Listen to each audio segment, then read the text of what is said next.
बिस्मिल्लाहिर्रहमानिर्रहीम। आज की वीडियो है बहुत ही खूबसूरत प्लांट। इसकी प्रोपिगेशन भी मैं आपको बता देती हूँ। सबसे पहले आपको इस बात का डिसाइड करना पड़ेगा क्या आप ऐसे ही ढेर सारे पौधे अपने घर में चाहते हैं। तो ये बेहतरीन मौसम है इस जेली बीन के पौधे को अपने घर में ढेरों सी मिकदार में बढ़ाने का। याद रखें कि इस पर नज़र आने वाली जितनी भी पत्तियाँ, ये तमाम की तमाम पत्तियाँ जेली बीन के इस पौधे का हिस्सा हैं। यानी कि इन तमाम पत्तियों से ही हम प्लांटेशन ले सकते हैं। इस तरह के पौधे हम बना सकते हैं।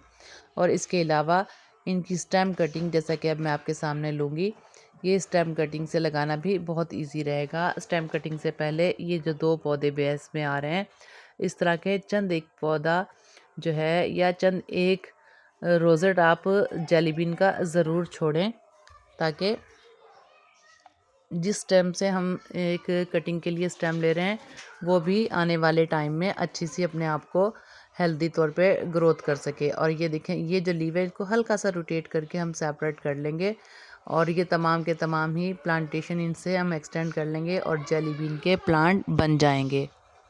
अभी लीव के थ्रू जिन लीव्स ने नए रोजेट्स निकाल दिए हैं वो भी मैं आपको दिखा दूंगी। जितनी ज़्यादा मुमकिन है हम ले लें इसके ऊपर से लीव्स। और ये आपको मैं बता भी रही हूँ कि इनसे तमाम के तमाम ही हम ये प्लांट बना सकते हैं लीव से। तो बेस पे भी हमने कुछ रोजेट्स छोड़ दिए हैं जिससे इसकी ग्रोथ का सिलसिला जारी रहेगा। ये देखेंगे एक लीव पहले से गिरी हुई थी और इसके अंदर भी अच्छी सी जो है प्लांटेशन शुरू हो गई है। इसको हल्का सा पुल करके देखेंगे क्या इसकी रूट है। ये देखें, रूट आपके सामने बन चुकी है इस प्लांट की। मैं थोड़ा सा क्लोज करके भी आपको दिखाने की कोशिश करती हूँ। ये देखें, बेहतरीन सी रूट बनी हुई है ये गिरी हुई लीव से। और सेम इसी तरह का जो है प्लांट बनकर रेडी होना शुरू हो गया।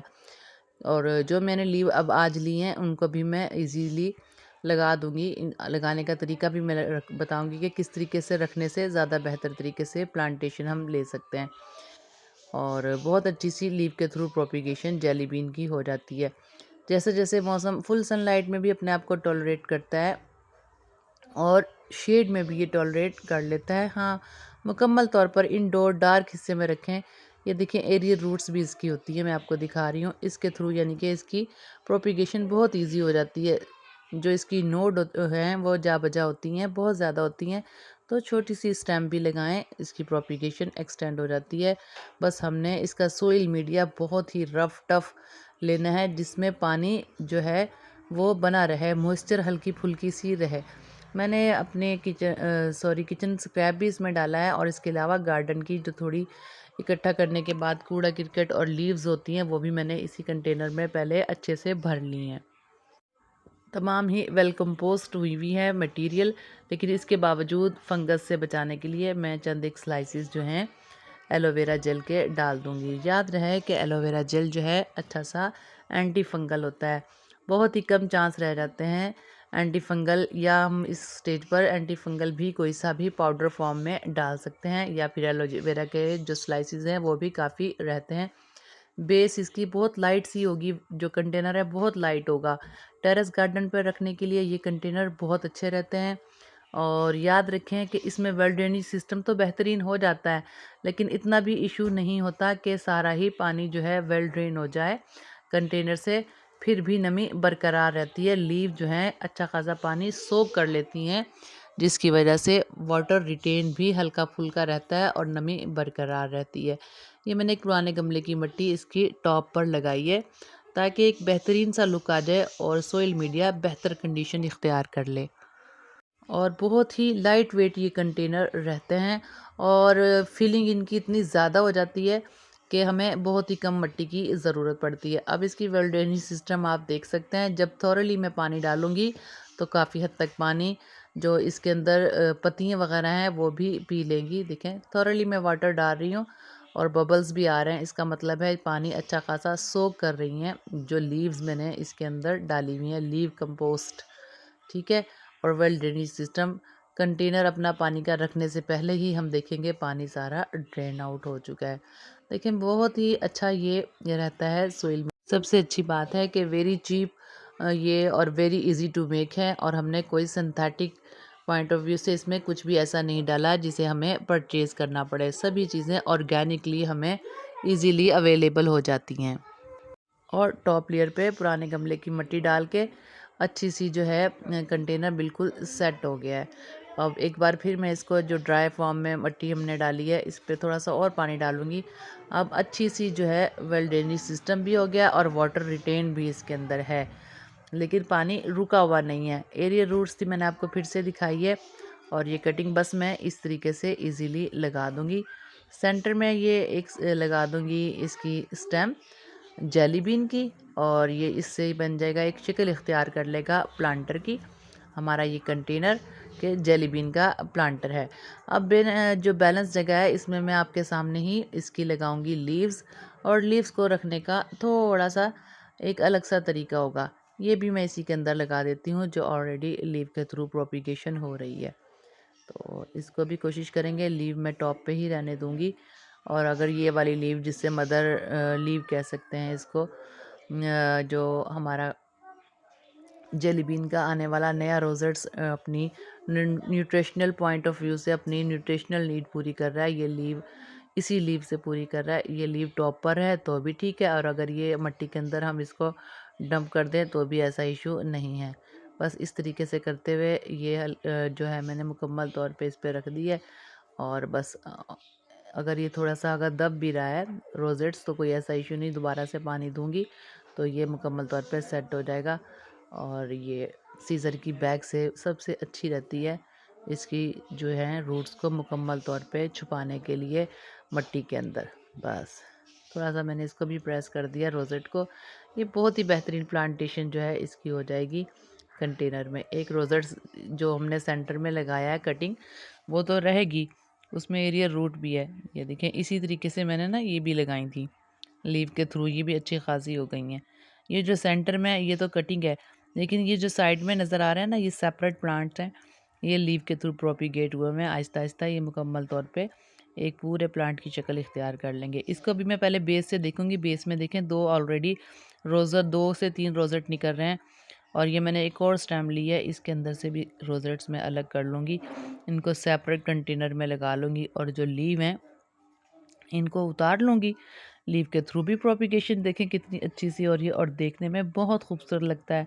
और सबसे अच्छी बात है इस जेली बीन की कि शेड में अपना कलर जो और चेंज करते हैं, यानी कि जैसे जैसे लोकेशन चेंज करते रहेंगे ना आप, मुख्तलिफ कंटेनर मुख्तलिफ लोकेशंस में रखेंगे ना, हर जो है कंटेनर का कलर, लीव का कलर चेंज होगा। डार्क कभी कभी मैरून हो जाता है, रेड सा कहीं लगता है, और कहीं पर पिंकिश आ जाता है, जो बहुत ठंडा सा जो लोकेशन आ रही हो, यानी कि शेड आ रहा हो और फिल्टर लाइट आ रही हो। तो ये खसूसियत है, और हर तरह से ये जेली बीन का प्लांट खूबसूरत लगता है। लीव का तरीका बता देती हूँ। ये देखिए जो चीज़ जो हिस्सा हम सेपरेट करते हैं स्टेम से उसको थोड़ा सा प्रेस करना है ज़मीन में, और जो आउटसाइड होती है लीव की, यानी कि जो टच नहीं होती स्टेम को, उसको ना भी अगर वो ज़मीन से टच हो तो कोई ऐसा इशू नहीं है। इस तरीके से करते हुए ज़्यादा से ज़्यादा आप लीव्स लगा दें मुख्तलिफ जगह पर, और जैसे जैसे इसके अंदर रोजेट्स निकलते रहेंगे आप जो है इसको अलग से कंटेनर में एक अलग प्लांटर की सूरत दे सकते हैं। और अगर ना भी लगाएं तो भी ये बहुत ही खूबसूरत लुक आता है। मैंने कई कंटेनर में इस जो है तरतीब से लीव्स लगाई हैं। अगर एक आध लीव में रोजेट ना भी निकले तो आप अपने मदर प्लांट से लीव लेकर वो दोबारा से भी लगा सकते हैं। बाहर सिर्फ सर्कल में ही लगाना काफ़ी है, मेरे पास बहुत ज़्यादा लीव्स हैं तो मैं सेंटर में भी लगा देती हूँ। तो इस तरीके से करते हुए भी ये जो सर्कल की लीव्स हैं इनमें जब रोजेट निकलता है ये भी एक भरा हुआ कंटेनर बहुत ही खूबसूरत लुक देता है। तो बस ये थी जेली बीन की तमाम बातें जो मैंने आपको बता दी। लोकेशन भी, अब पानी की थोड़ी बात कर लेते हैं। जो पानी है इसको दे दें डेली। डेली भी आजकल के मौसम में, जैसे अप्रैल चल रहा है ना, अप्रैल अच्छी खासी धूप है तो आप इसको पानी रोज़ भी दे सकते हैं, या फिर एक सादा सा असूल के जैसे टॉप लेयर ड्राई हो अच्छी सी तो आप दे दें। तो आजकल के मौसम में टॉप लेयर डेली ही ड्राई हो जाती है। हाँ, अलबत्ता जैसे सर्दी का शदीद मौसम चल रहा हो फिर टॉप लेयर अगर ड्राई नहीं हो रही फिर आप पानी नहीं देंगे, या फिर बारिश के मौसम में जैसे बारिश हो गई है टॉप लेयर ड्राई नहीं है फिर आप पानी नहीं देंगे। बस ये छोटा-सा असूल रख के फिर आप इसको पानी दे सकते हैं। हाँ, अलबत्ता आप इसे कई दिनों तक पानी ना दें, जैसा कि सक्युलेंट है ऐसा इसके साथ नहीं चलेगा। आपको टॉप लेयर ड्राई होने के बाद जेली बीन के प्लांट को पानी देना पड़ेगा। और जो है मुकम्मल तौर पे इंडोर ना रखें, गहरे अंधेरे में, गहरे साए में, इसको हैवी शेड में ना रखें। फ़िल्टर लाइट इसके लिए ठीक रहती है, फ़िल्टर लाइट में चल जाएगा, लेकिन आइडियल जो है लोकेशन इसकी ब्राइट लाइट है, ठीक है? ब्राइट टू 1 से 2 घंटे की धूप या 1 से 2 घंटे की सनलाइट इसके लिए बेहतर रहेगी। ये है हमारा मदर प्लांट।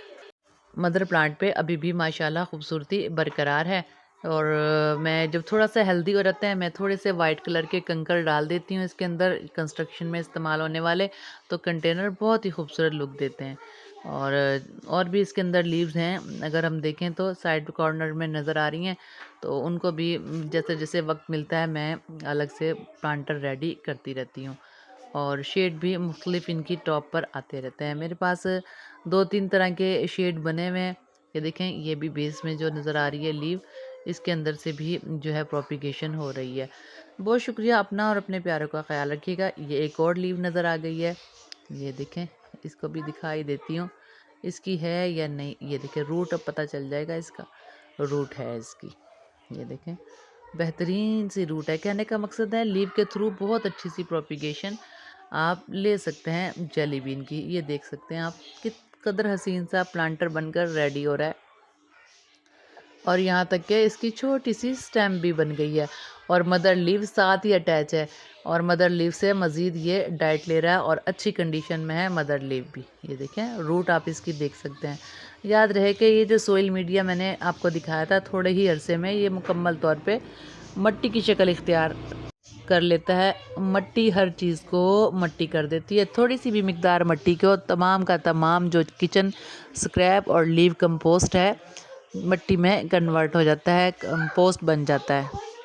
बस अब इसको भी हमें सेपरेट ही कंटेनर देना पड़ेगा। और मिट्टी की किसी भी किस्म की कंडीशन जो है, मैंने तकरीबन तमाम बातें डिटेल से बता दी है। रोबोटिनेक्टम भी इस प्लांट का नाम है, जेली बीन का रोबोटिनेक्टम। बहुत शुक्रिया, अपना और अपने प्यारों का ख्याल रखिएगा।